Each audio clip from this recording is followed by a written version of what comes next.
Good morning everyone, কেমন আছো তোমরা সবাই? আশা করছি তোমরা সবাই ভীষণ ভালো আছো। এই দেখো, আজকে ইনি হচ্ছে আমাদের বাড়িতে নতুন সদস্য। তো এই জায়গাটা তোমাদেরকে আগে কখনো দেখাইনি, কারণ এই জায়গাটা খুব অগোছালো ছিল। আজকে তোমাদের সাথে শেয়ার করলাম। বিছনাপত্র সব কিছু আমার গোছানো কমপ্লিট, তাই ঘরটা তোমাদেরকে আজকে একবার ঘুরে দেখিয়ে দিলাম। এবার চলো, এবার হচ্ছে রান্না বান্নার পালা। আজকে রান্না করব একদম সিম্পল, সেটা হচ্ছে ডাল করব, ডাল সেদ্ধ করব, মানে ডাল করব। তার জন্য এখন ডাল সেদ্ধ নিয়ে নিচ্ছি, আর একটা বরবটি আলু ভাজা করব, আর করব হচ্ছে ভাতের মধ্যে আলু আর ভেন্ডি সেদ্ধ দিয়ে দেবো। ব্যাস, সিম্পল রান্না। কারণ আজকে ভীষণ রোদ্দুর, একদম মানে তরকারি বা এগুলো কিচ্ছু খেতে ইচ্ছা করছে না, জানো তো। তার জন্য এই রান্নাটাই করব। এখানে ভাজার জন্য কড়াইতে আগে নুন আর হলুদ দিয়ে দিলাম, তারপরে যে বরবটি আর আলুটা রয়েছে সেটা দিয়ে দিলাম। আর এই যে কাটাকুটি বলো, সব কিছু কিন্তু আমার শাশুড়ি মাই আমাকে হেল্প করে। আর সাহায্যের একটা হাত থাকলে না, দেখবে কাজ অনেক তাড়াতাড়ি হয়। কারণ আমি মানে আগে আমার কাজ করতে যেই পরিশ্রমটা হতো, সত্যি বলছি, উনি আসার পরে না এই পরিশ্রমটা অনেকটা কমে গেছে, বিশ্বাস করো। তো যাই হোক, তোমার এখানে ভাজাটা হতে থাক, চলো দেখা যাক পরে কী করি। এখানে একটু বেরোচ্ছিলাম দোকানের উদ্দেশ্যে, কিন্তু কপালটা এমনই খারাপ, এসে দেখি দোকানটাই বন্ধ, মানে গিয়ে দেখছি দোকানটাই বন্ধ। তাই এবার বাড়ি চলে এলাম মন খারাপ নিয়ে। যাই হোক, এসে কাজে লেগে পড়েছি। এটা হচ্ছে চাল ধোয়া জল।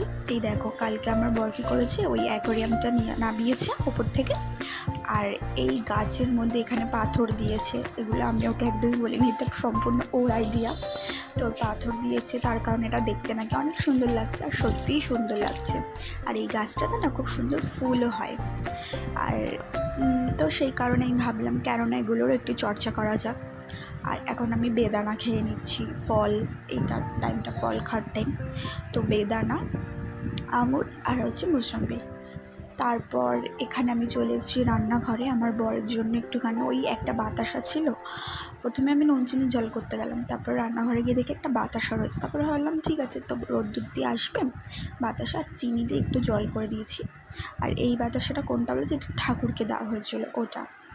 তো চিনি দিয়ে আর বাতাসা দিয়ে একটু জল করে দিয়েছি। তো ঠিক আছে, রোদ্দুর থেকে আসার পরে খেলে ভালো লাগবে।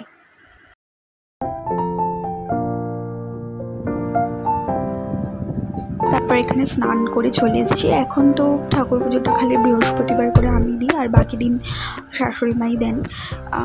উনি পুজো দিতে ভালোবাসেন, তো আমি আর না করি না, তো উনিই দেন। আর সন্ধেটুকু মানে সন্ধেটা আমি দিয়ে দিই, আর সন্ধেবেলা দিয়ে আমি পাঁচালি পরে নিই। তো এখানে আমি স্নান করে এসে মুখে ওই টোনার মেখে নিই, আর যেদিন যেদিন আমার মুখটা খুব ড্রাই লাগে তো আমি একটা জেল মেখে নিই, ব্যাস। আর সেরকম মুখে এখন আর কিছু মাখি না। আর আগে খুব মুখে এটা ওটা সেটা এক্সপেরিমেন্ট করতাম, বাট এখন আর সময়ও হয়ে ওঠে না, আর খুব একটা ভালোও লাগে না। মনে হয় যেন মুখটাকে যত কিছু কম কিছু দেওয়া যায়, তো মুখটা ততই এখন যেন বেশি ভালো থাকে। তো সেই কারণে এখন আর সেরকম কিছু ইউজ করি না, জাস্ট টোনার। আর তোমার যদি খুব ড্রাই লাগে তাহলে ময়শ্চারাইজার ইউজ করি।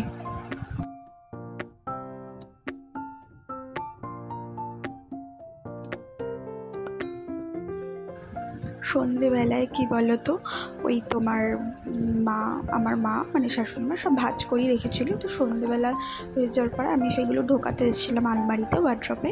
তো এসে দেখছি বালিশের ওষুধটা একটু উল্টো ছিল। তো আমি কী করবো বলতে, এই দুটোকে সোজা করে ভালো করে ওই মানে বেড কভারের মধ্যেই রেখে বালিশের ইসেটা মানে বেড কভারের মধ্যে রেখে বালিশের ওষুধটা রেখেই আমি একেবারে ভাজ করে ওটা ওয়ার্ড্রপে রেখে দেবো। তাহলে কি পেতেও সুবিধা হবে, আর আলাদা আলাদা করে কোথাও খুঁজতে হবে না, একটার মধ্যেই একটা থাকবে। তো সেরকমভাবেই ওটাকে রেখে দেবো, তারপর ওয়ার্ড্রপে রেখে দেবো। আর বাকি যেগুলো গুছিয়ে রেখেছিল উনি, সেটা সবকটাই জায়গাতে রেখে দেবো।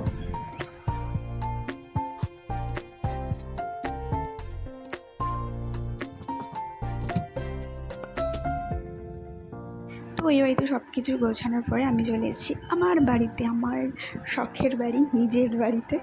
দুটোই আমার নিজেরই বাড়ি।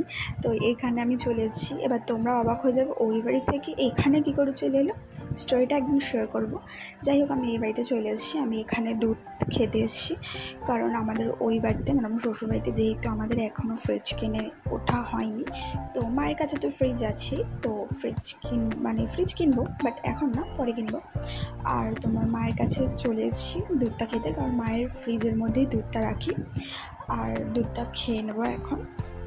আর এই জায়গাটা খুব নোংরা হয়ে গেছিলো, আর আমার মা ছিল না তখন। আমার মা আমার মামার বাড়িতে গেছিলো, তো আমাকে বলে গেছিলো যে তুই যদি দুধ খাস তো এই বাড়িতে এসে যা যা লাগবে তুই নিয়ে নিস।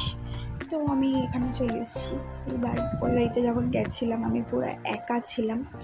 আর মানে এর আগে যতবারই গেছি, নয় বাবা ছিল নয় মা ছিল, কেউ না কেউ ছিল। মা বাবাই বেসিক্যালি দুজনই থাকে, আর নিচে আমার কাকা কাকিরা থাকে। তো সেই দুধটা খাওয়ার জন্য আমি যখন গেছিলাম, পুরো বাড়ি ফাঁকা, কেউ নেই, আমি একা। মানে তখন আমার ছোটোবেলার মানে আমার এই বাড়িতে কাটানো কিছু স্মৃতি বলো বা এভরিথিং সব মনে পড়ছিল, ভালো লাগছিলো। তো আমি এখানে ফ্রিজে কী খুঁজতে এসেছি বলো তো, কেশর। বাট কোথাও খুঁজে পাচ্ছি না, তন্ন তন্ন করে খুঁজেছি। লাস্ট ফিনিশিং ফ্রিজের মধ্যেই কেশরটা ছিল। ওই বলে না যে মন দিয়ে কিছু না করলে সেটা হয় না, তো বিষয়টা সেরকমই। কোথাও খুঁজে পাচ্ছি না, এদিক ওদিক সেদিক খুঁজে বেড়াচ্ছি, কোথাও নেই। লাস্টে আমি হয়রান হয়ে গেছি। তারপরে লাস্টে কি মনে হলো যে না, যাই লাইটটা জ্বালিয়ে আর একবার ফ্রিজটা খুঁজি। তো ওখানে গিয়ে লাস্টে গিয়ে আমি পেলাম হচ্ছে কেশর। এই ঘরটা ঘুরতে ঘুরতে তোমাদেরকে এক ঝলক দেখিয়েও দিলাম, এই ঘরটা ছিল আমার। তো চলো বন্ধুরা, দুধটা খেতে খেতে আজকের ব্লগটা আমি এখানেই শেষ করছি। তোমরা সবাই খুব ভালো থেকো, সুস্থ থেকো, সবাইকে ভালো রেখো। নিয়ে চলে আসবো নতুন কোনো একটা ব্লগ। তোমরা খালি পাশে থেকো, সাবস্ক্রাইব করো, লাইক করো, কমেন্ট করো। Tata, bye bye.